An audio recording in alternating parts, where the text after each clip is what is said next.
지속되는 고물가 현상으로 장바구니 부담을 느끼고 있는 소비자들. 소비 지출이 줄어든 원인이 고물가인 만큼 소비자들의 지갑은 점점 닫히고 있는데, 그러나 이러한 부담을 해소해 줄 수 있는 효자 상품이 있다고요. 정체는 바로 못난이 농산물. 맛, 영양분 등에서 표준 농산물과 차이는 없지만 보다 저렴한 가격에 구매할 수 있어 큰 인기를 얻고 있다는데요.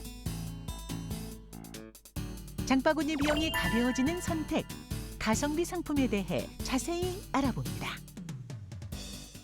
그렇습니다. 첫 번째 주제, 못난이 채소가 뜨고 있다는 소식이었습니다. 요즘의 그 소비 트렌드는 아무래도 외형보다는 내실을 중시하고 있는데요.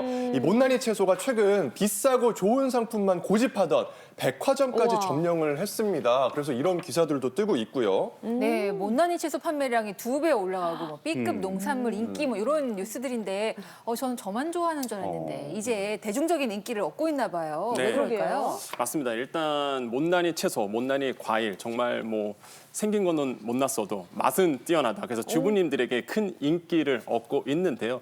제가 좀 답변 드리기 앞서서 질문 하나 좀 드려보겠습니다. 네. 애플레이션 혹시 이런 단어 좀 들어보셨나요? 애플레이션. 네. 애플이 애플레이션? 사과잖아요. 그러니까 난 뭐, 애플리케이션은 아는데. 그러니까 뭐 주가가 아니라 저기 물가와 사과가 사과값이 연동되어 있다 뭐 이런 뜻 아닐까요? 지금 문득 든 생각인데 이 예. 사과가 진짜 그 과일 사과가 아니라 혹시 그 사과 베어 물은 그 사과폰 그게 오르면 물가가 오른다 이렇게 접근하는 건가요 혹시? 네, 뭐 애플사는 아니고요. 아니구나. 네, 네, 진짜. 그렇습니다. 애플레이션은 사실상 이제 사과 가격이 굉장히 높았었잖아요. 그래서 네. 사과 가격이 높아지면은 과일 가격이 덩달아서 높아지고 과일 가격이 또 높아지다 보니까 물가를 또 자극하게 되는 이런 도미노 현상을 우리가 애플레이션이라고 이제 보통 표현을 하죠.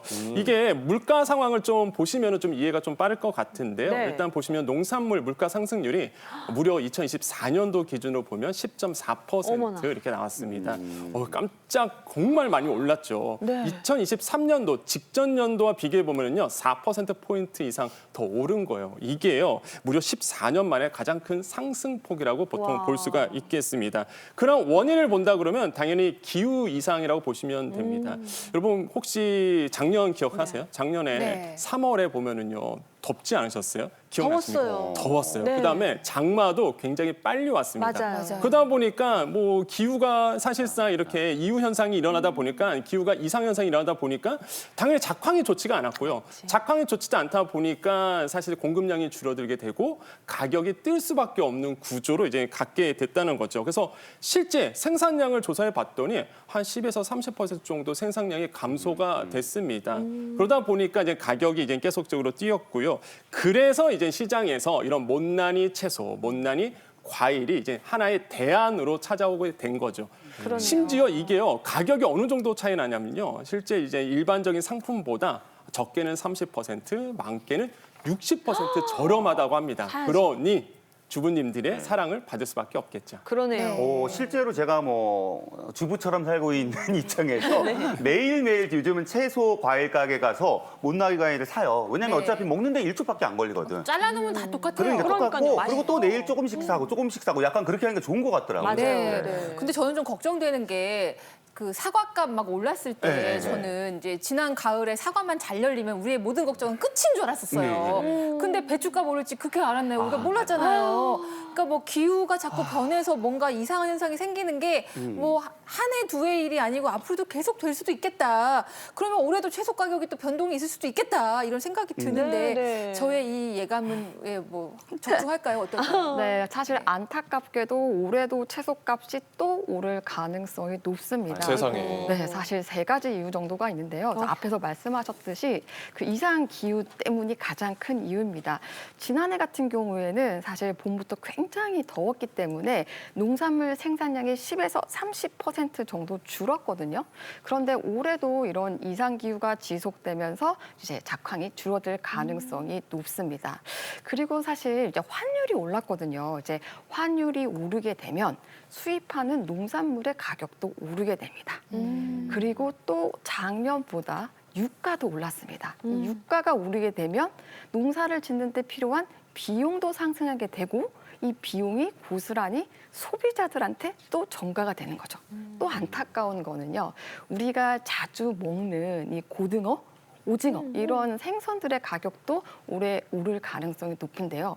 왜냐하면 작년부터 바닷물의 가격이 상승하면서 해양 생태계가 변했고 고기가 잘 안 잡히니까 가격이 올라가게 되는 겁니다. 그래서 올해도 안타깝지만 밥상 물가는 팍팍한 한 해가 될 것 같습니다.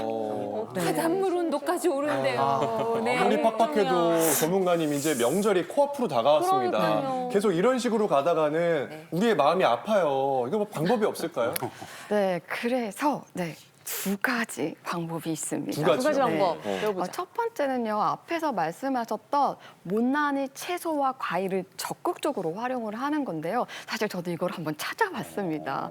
찾아봤더니 직거래로 이 못난이 채소를 판매하는 데들이 상당히 많이 있더라고요. 그래서 일단 검색을 하시면 바로 구입이 가능합니다. 그리고 두 번째는 전통시장을 적극적으로 그리고 제대로 활용을 하시는 겁니다. 네. 사실 이 전통시장이 싸다는 거는 다들 알고 계시죠. 그런데 얼마나 싼지는 정확히 잘 모르실 거예요. 네. 근데 올해 설 차례상을 차린다고 했을 때요. 만약에 전통시장에서 차린다, 준비를 한다라고 하면 약 30만 원 정도가 드는데 이거를 만약에 대형마트로 갔다라고 하면 41만 원이 듭니다. 네, 그러니까 34% 정도가 차이가 나게 되는 거죠. 네. 그리고 이제 꿀팁을 하나 더 드리면 네. 사실 또 많은 분들이 아실 텐데 온누리 상품권이 있습니다.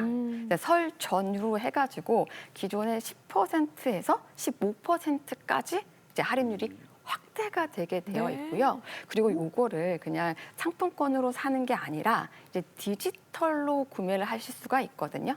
디지털로 구매를 하시게 되면 이제 7,000원 이상 할인 사게 되시면 15% 포인트까지 적립을 해드립니다. 그러네. 이용해. 저 했잖아요. 온누리 상품권. 자랑하시네. 저 이제 아니, 박지원 휴대전화 아나운서 이런 것도 해요.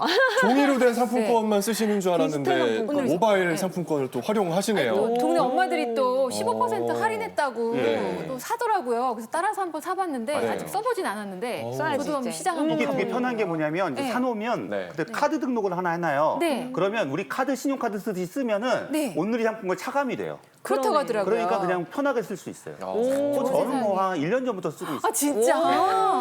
최주부. 그리고 그 요즘에 지자체마다 상품권이 또 있으니까요. 맞아요. 사랑 지역 상품권, 지역 사랑 상품권 제일 그것도 선배님인데. 다운받아서 좀 활용하시기를 바라겠습니다.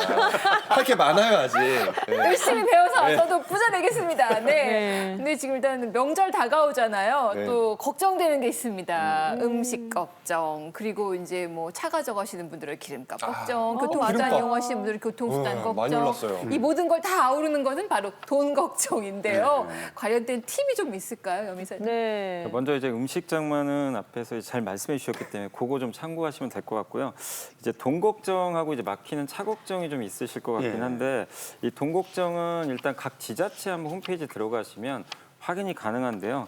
일단 지자체별로 민생지원금을 이제 지원을 해주거든요. 그래서 뭐 정읍시 같은 경우는 이제 1인당 지금 한 30만 원 정도를 지급하겠다고 좀 밝혔고, 그다음 파주시도 1인당 10만 원 정도의 지급 계획을 좀 밝혔습니다. 그래서 지자체 홈페이지 들어가셔서 좀 한번 지원 받으실 수 있는 분들은 한번 혜택을 확인해 보시면 좋을 것 같고, 또 역시 우리 항상 이제 명절하면 걱정되는 게 항상 이제 그 막히는 차 때문에 네. 스트레스를 좀 많이 받으실 수 있는데, 근데 이제 기름값이나 이런 이제 교통비 생각하면 참 이게 그 고민이 안 될 수는 없는데 이 그 기차 역방향을 좀 혹시 이게 타시는 분들도 계시잖아요. 맞죠. 근데 그걸 구입을 하게 되시면 굉장히 이제 기차값을 크게 할인을 해줍니다. 그래서 KTX나 SRT 같은 경우 마이너스 40%나 할인이 이제 들어가게 되고, 또 철도 여행 상품도 요즘에 많이 이용하시는데 이것도 마이너스 50%의 할인 혜택을 좀 제공을 해드니까 참고하시면 되겠고, 또 고속도로 휴게소 53곳에서 지역 명소 입장료 50% 지금 이제 할인 쿠폰도 이제 제공을 할 예정이니까 이번에 많이들 활용하시면 좋을 것 같습니다. 네.